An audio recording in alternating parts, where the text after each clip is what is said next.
नमस्कार दोस्तों। आज मैं जो ऑडियो न्यूज़ अपडेट दे रहा हूँ कि बहुत सारे बच्चों ने पीएचडी अल्टरनेटिव मेडिसिन की हुई है।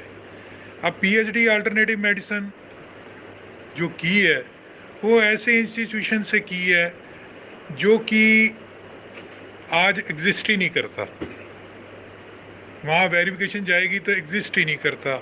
नाम नहीं लेना चाहूँगा। दूसरी बात, जो पीएचडी एएम कर रखा है जिन्होंने, उन्होंने जो मास्टर या बैचलर की है वो रिकॉग्नाइज्ड ही नहीं है, तो पीएचडी का अस्तित्व ही खत्म हो जाता है। दूसरा, पीएचडी अल्टरनेटिव मेडिसिन अपने आप में कोई UGC specified post graduate degree नहीं है। ठीक है जी, ये ध्यान रखिए। दूसरा, इंस्टीट्यूशन दे ही नहीं सकता पीएचडी।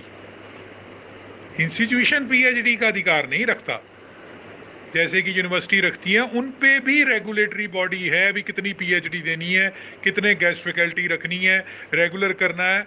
वो ऐसे कॉरस्पोंडेंस तो कभी की बैन हो चुकी है। तो अगर आप गूगल पे डालेंगे तो CID want report on PhD secure from outside state, आपको मेरी बात पे और भी यकीन हो जाएगा। क्योंकि किसी स्टेट में 2000 से ऊपर एक्सटेंशन लेक्चरार हैं, अच्छी तनख्वाह ले रहे हैं, और उन्होंने कहीं राजस्थान की किसी यूनिवर्सिटी से कर ली। क्या कर ली? पीएचडी कर ली। अब पीएचडी वाइल वर्किंग पॉसिबल ही नहीं। अगर आप कहीं काम कर रहे हो तो आप पीएचडी कैसे कर लोगे रेगुलर? अब दोस्तों, नेचुरली ये वाद विवाद का इशू हो गया। तो जो लेक्चरार किसी जगह से पीएचडी लेके आए हैं तो वो रेगुलर क्यों नहीं थे? घर बैठे ही उन्होंने पीएचडी ले ली, क्योंकि पीएचडी तो बहुत बड़ी डिग्री है, आगे डॉक्टर लग जाता है।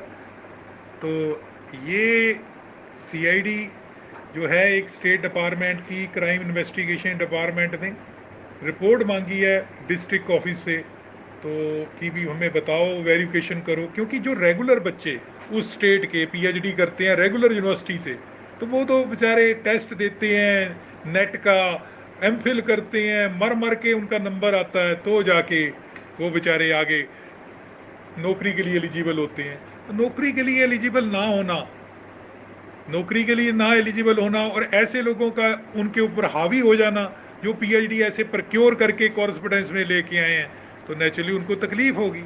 तो एक सिमिलर केस स्टेट, एक ऐसी स्टेट है जिसमें बोर्ड ऑफ टेक्निकल एजुकेशन ने आर्ट एंड क्राफ्ट के टीचर मांगे, तो उसमें से जितने कैंडिडेट को टेस्ट दिया, तो जो टेस्ट पास हुए, तो वो टेस्ट पास हुए, तो वो बच्चों ने डिस्टेंस एजुकेशन में कहीं और से कर रखी है डिग्री किसी यूनिवर्सिटी से। अब डिस्टेंस एजुकेशन ब्यूरो इस चीज़ को वॉच करती है, रेगुलेट करती है, टेरिटोरियल जुरिस्डिक्शन है।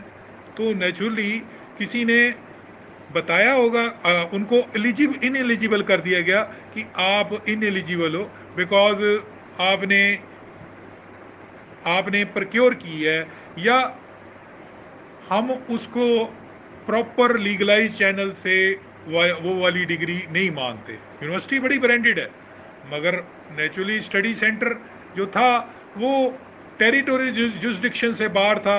जब यूजीसी ने नेचुरली कह दिया होगा कि मैं स्टडी सेंटर टेरिटोरियल जुरिस्डिक्शन के बाहर नहीं एक्सेप्ट करती, तो नेचुरली आज मंगलवार है, तो जितना मेरे नॉलेज में है, तो एक बहुत बड़ी विजिलेंस इंक्वायरी उस स्टेट ने शुरू की है और उन सभी को बुलाया जो पास कर गए हैं टेस्ट, कि दिखाओ आपके जो डॉक्यूमेंट हैं वो कैसे हैं और उसको साबित करो कि वो जेन्युइन है। तो नेचुरली कभी भी ज़िंदगी में कोई चीज़ खरीदी है मत, और जब लफड़ा पड़ा, चाहे पॉलिटिकल पार्टीज पीछे आके ये लफड़ा उठाती हैं, तो नेचुरली, और हर आदमी कहता है ये उसने ली है जी, उसने ली है, या 10 करोड़ बंदे ऐसे निकल गए। भाई, माननीय कोर्ट भी आपके साथ, उस कोर्ट में आपके साथ आपका केस की सुनवाई कर रही है, ना कि दूसरों की। तो do not purchase PhD alternative medicine और otherwise you will be in trouble and you can be catched by vigilance और CID, और घर वालों को तकलीफ होगी 10 साल 20 साल बाद।